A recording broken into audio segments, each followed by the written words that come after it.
Powered by the Montana Television Network. This is the 530 News on Q2, Montana's news leader. Good evening, everyone. Thanks for joining us. I'm Janelle Slade. Jay is off tonight. New information in a sexual misconduct case out of Roberts, where the head boys basketball coach is accused of kissing a 15-year-old student. We're learning more about the timeline it took for the school district to suspend the coach.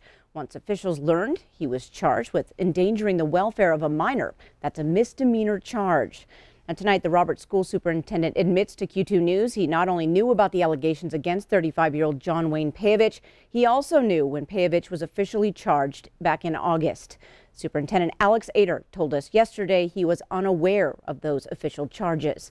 Now, the school board had just rehired Peyovich in June. This year, the coach has already been holding open gym practices at the school. Court documents state Peyovich met twice with the girl in December 2017 and January 2018. The first incident reportedly happened after he took the girl Christmas shopping, and the second on January 6th after Peyovich had apparently been drinking. Peyovich denies kissing or touching the victim improperly. Superintendent Ader tells us now that Peyovich did inform him of the charges in August. Peyovich has pleaded not guilty. He is currently on paid leave. Ader says he's been waiting to get the school board together to address the suspension of Peyovich at the next board meeting, which is scheduled for September 26th. In other news, a 9-year-old boy is believed to be in danger after he was taken by his non-custodial mother, who could be headed towards Billings or Wyoming. Trayton Lewis Mount is a Native American boy, about 4 feet tall and weighs about 55 pounds. He has black hair and black eyes. He was last seen in Fort Belknap 3 days ago.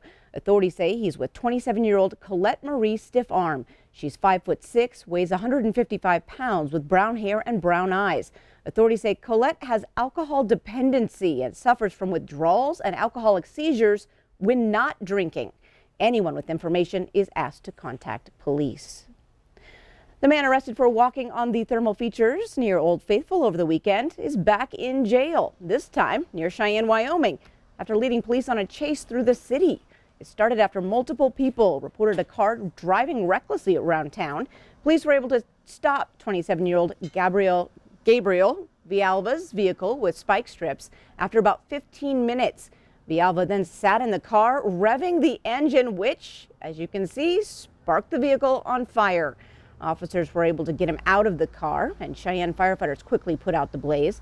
Villalba was detained by police, then transported to the hospital with minor injuries. He actually struck a patrol car and also struck a fence along the route there. So fortunately, nobody else was injured during this crash, or no bystanders or citizens were injured during this crash. No officers were injured. Cheyenne police have not released why Villalba was running from officers and if any charges have been filed. Yellowstone National Park says there is some new thermal activity near Old Faithful. The Yellowstone Volcano Observatory reports a rare eruption of Ear Spring on Geyser Hill. Now that's just across the Firehole River and within sight of Old Faithful. Water shot 20 to 30 feet out of the spring and spat out rocks, old coins, cans, and other debris people had thrown into the spring over the years. A small area around the spring is rising and falling about 6 inches every 10 minutes. Nearby, a new small geyser or spouter has erupted directly under the boardwalk. Now, scientists say there are no signs of new volcanic activity in Yellowstone, but they say a small hydrothermal explosion could happen at any time. That would throw hot water and rocks for several hundred feet. As a result, some boardwalks near the new activity are closed to protect the public. Colstrip power plants 3 and 4 are back producing electricity again. The units are back in compliance with air emission standards after being shut down for several months. The Montana Department of Environmental Quality told Q2 News today preliminary test results show they are within state regulations. Testing results from units 1 and 2 have not yet been submitted. All 4 of Colstrip's units were down at various times this summer. 1 and 2 were down for regular maintenance. The plant's operator, Talon Energy, reported units 3 and 4 failed state tests for air pollution standards. Now, Talon has since made modifications to improve scrubber performance to get them back into air compliance standards. If you're building a new home on Billings West End, you need to listen closely to this next story. The Yellowstone County Sheriff's Office is now investigating the report of several homes under construction broken into and items stolen.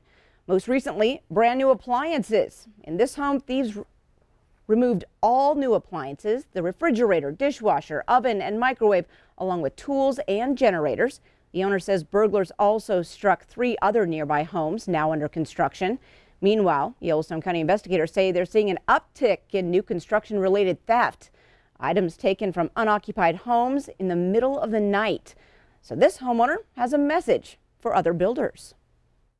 It's scary, and we just got electric turned on a few days ago, so we didn't have cameras, but we will now. And I just urge everybody else to do the same thing, get cameras and whatever else you can do to, protect yourself. In all, Stordahl says thieves took more than $10,000 in items from their brand new home. This isn't the first report of a burglary in the area. 2 weeks ago, we told you about a Parade of home that was also burglarized. Those thieves have yet to be caught. Well, thanks to the recent run of cooler temperatures and some late summer rain, all of southern Montana could be free from fire restrictions by Monday. At midnight tonight, restrictions will come down for all of central Montana. Treasure County in southern Montana also with that same plan at midnight.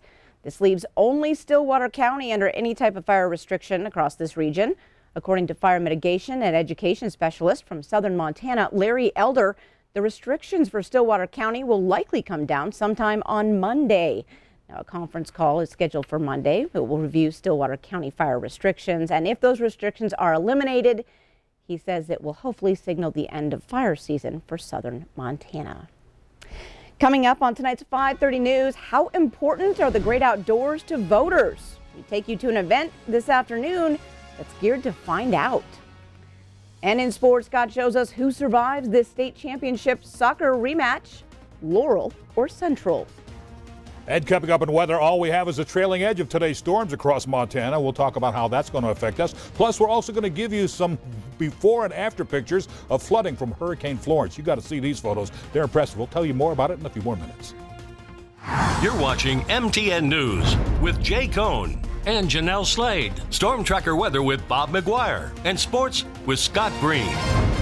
This is the 5:30 News on Q2, Montana's news leader.